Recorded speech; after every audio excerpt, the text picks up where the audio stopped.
ఇది ఒకటైతే AP BJP ఇది మరింత మాధవ్ పగ్గాలు తీసుకుంటున్న సమయంలో విష్ణుకుమార్ రాజు ఆ పార్టీ శాసనసభాపక్ష నాయకుడు విశాఖపట్నంలో దిట్టమైన నాయకుడు ఆయన ఒక ప్రకటన చేశాడు. మాధవ్ మా సంగతి చూడాలి, కూటమి పాలన అంతా తమదే అని తెలుగుదేశం జనసేన వైపే తప్ప బీజేపీని అసలు సరిగ్గా చేయటం లేదు. పదవులు వీటన్నిటిలో మనకు 5% అంటున్నారు. ఈ 5% ఏంటి? అసలు మేము బలపరచకపోతే ఈ ప్రభుత్వం వచ్చేదా? ఒక్కసారి మీరు ఆలోచించి సవాల్ ఇంకా ఒక విధంగా విష్ణుకుమార్ రాజు ఆయన కూడా ఒకప్పుడు ఆశావహుడే, మొత్తం పార్టీకి రాష్ట్రంలో కీలక వ్యక్తిగా ఉన్నటువంటి మంత్రి ఏది వచ్చినప్పుడు కానీ ఇంకొకప్పుడు. కాబట్టి ఎందుకు అంటున్నారో చంద్రబాబు మీదేనా లేకపోతే తమ నాయకత్వం మీద కూడా ఉన్నదాన్ని కూడా చెప్తున్నారు అనేది మనకు తెలియదు. కానీ తీవ్ర స్థాయిలో బహుశా ఈ మధ్యకాలంలో ఏ బీజేపీ నాయకుడు కూడా మాట్లాడినంత తీవ్రంగా మాట్లాడారు. మాది 5% అంటాం చాలా హాస్యాస్పదమైన విషయం. ఆ రోజు మీరున్న పరిస్థితుల్లో బీజేపీ కలిసి రాకుంటే మీరు ఏమయ్యేవాళ్ళో ఆలోచించుకోండి. మావి 80%, జనసేన 15%, బీజేపీ 5%. ఈ లెక్క చాలా తప్పు. అంటే ఒక విధంగా మీ మనుగడ మీ ఉనికి మా మీద ఆధారపడి ఉంది అనే విష్ణుకుమార్ రాజు బల్ల గుద్ది కొండ బద్దలు కొట్టి మరి అక్కడ దాదాపు అలాగే చెప్పారు. ఇది లైవ్లో కూడా వచ్చినటువంటి విషయం. మాధవ్ గారు ఇవన్నీ చూడాలి. అంటే మాధవ్ ఇంకా రాకముందే పూర్తిగా పార్టీని దారిలో పెట్టడం ఒకటైతే తెలుగుదేశం దగ్గర కూడా మనకు డ్యూ వెయిటేజ్ మన వాటా మనకు వచ్చేటట్టుగా చూసుకోవాలి. ఆదినారాయణ రెడ్డి కూడా దాదాపు అదే పద్ధతిలో ఏదో మాట్లాడుతున్నట్టుగా ఉన్నారు. ఇంకొకటి పురంధేశ్వరి గారు ఎందుకు రాలేదు, ఆమె వ్యూహం ఏంటి, ఆమెను తెచ్చే అవకాశాన్ని కొంతమంది నాయకులు ఫలానా నాయకుడు ఎందుకు ఆపాడు, ఇటువంటి ఊహాగానాలు కూడా కొనసాగుతున్నాయి. మూడవది అసలు బీజేపీ ఎలా నడుస్తుంది, వ్యూహం ఏంటి అనే దానికంటే తెలుగుదేశంతో ఈక్వేషన్స్ ఎలా ఉంటాయి అనే దాని మీద ఎక్కువ లెక్కలు నడుస్తున్న పరిస్థితి. వీటన్నిటిలో పవన్ కళ్యాణ్, జనసేన, సనాతన సారథి ఆ అంశాలు మళ్ళీ ఎక్కువగా రావట్లా.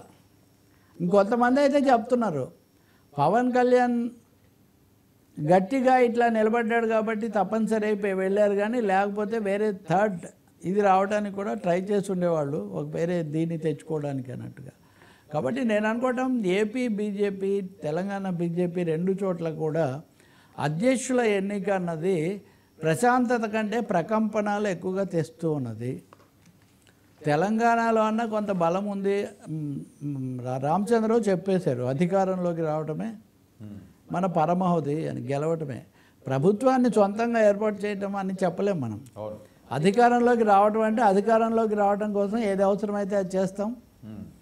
బీఆర్ఎస్ను కూడా కలుపుకొని పోవాల్సి వస్తే ప్రత్యక్షంగానో పరోక్షంగానో అది కూడా చేస్తాం అనేది.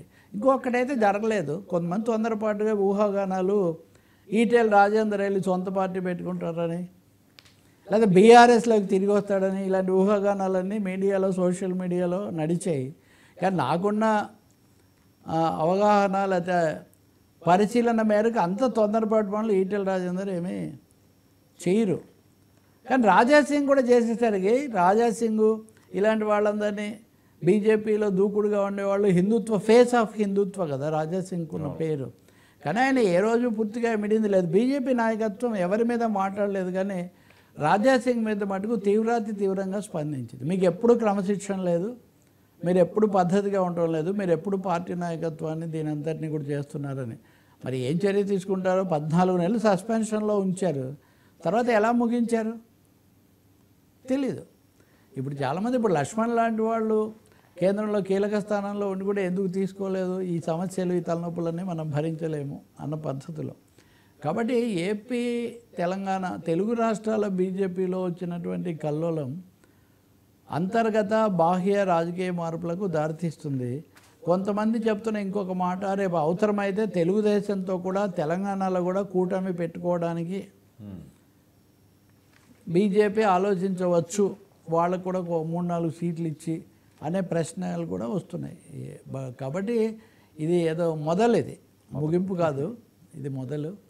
ఇక రామచంద్రుడు ఏం చేస్తాడో అదంతా మనం పాత విధేయులను నిలబెట్టుకోవాలని కూడా బీజేపీ అది కూడా ఒక ముఖ్యమైన విషయం.